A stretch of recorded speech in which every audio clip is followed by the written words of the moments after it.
Bonjour la France. What the fuck? Et ce matin, Bertrand, vous nous donnez une bonne raison de ne pas confier de téléphone à nos enfants. Oui, Daphné, je crois qu'on est tous d'accord sur le fait qu'un smartphone n'a rien à faire dans les mains d'un enfant de 2 ans, mais on est également tous d'accord pour se dire que ça reste le meilleur moyen d'obtenir une paix royale, donc on lui file quand même. C'est le raisonnement qu'a dû faire cette mère de famille chinoise il y a quelques semaines.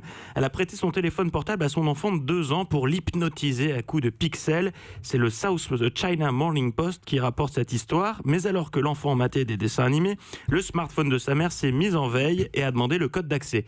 Le plus naturellement du monde, l'enfant de 2 ans se dit je vais appuyer sur tous les boutons, je finirai bien par trouver le code qui me permettra de finir mon épisode de Peppa Pig tranquillou. Ah oui. Nombreux sont ceux qui en ont déjà fait les frais, mais pour ceux qui ne le savent pas, pour des raisons de sécurité, Éric Dupond-Moretti, le propriétaire d'un smartphone dispose de 4 essais pour débloquer 4.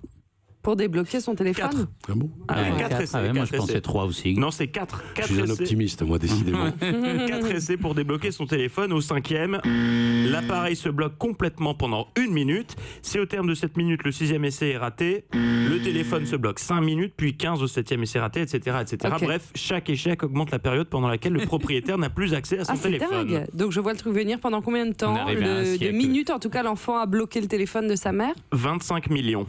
C'est comment ça? 25 131 676 minutes, soit l'équivalent de 47 Mais ans. non. Ça repousse très loin la prochaine partie de Candy Crush.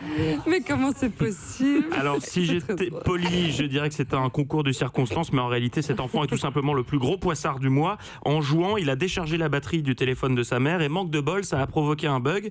Lorsque le smartphone s'est rallumé, l'horloge interne s'est réinitialisée à la date du 25e jour de l'an d'Ariel Wiesman, le 1er janvier 1970, ce qui veut dire que s'il était bloqué pour seulement un quart d'heure le 11 mars 2018, le téléphone devient bloqué pour 48 ans, 3 mois et 10 jours depuis le 1er janvier 70. Vous me suivez? Oui, c'est pouf. Pour faire simple, l'appareil revient à l'origine du système créé en 1969, à l'origine du logiciel OS de la marque à la pomme, et tous les modèles peuvent être concernés.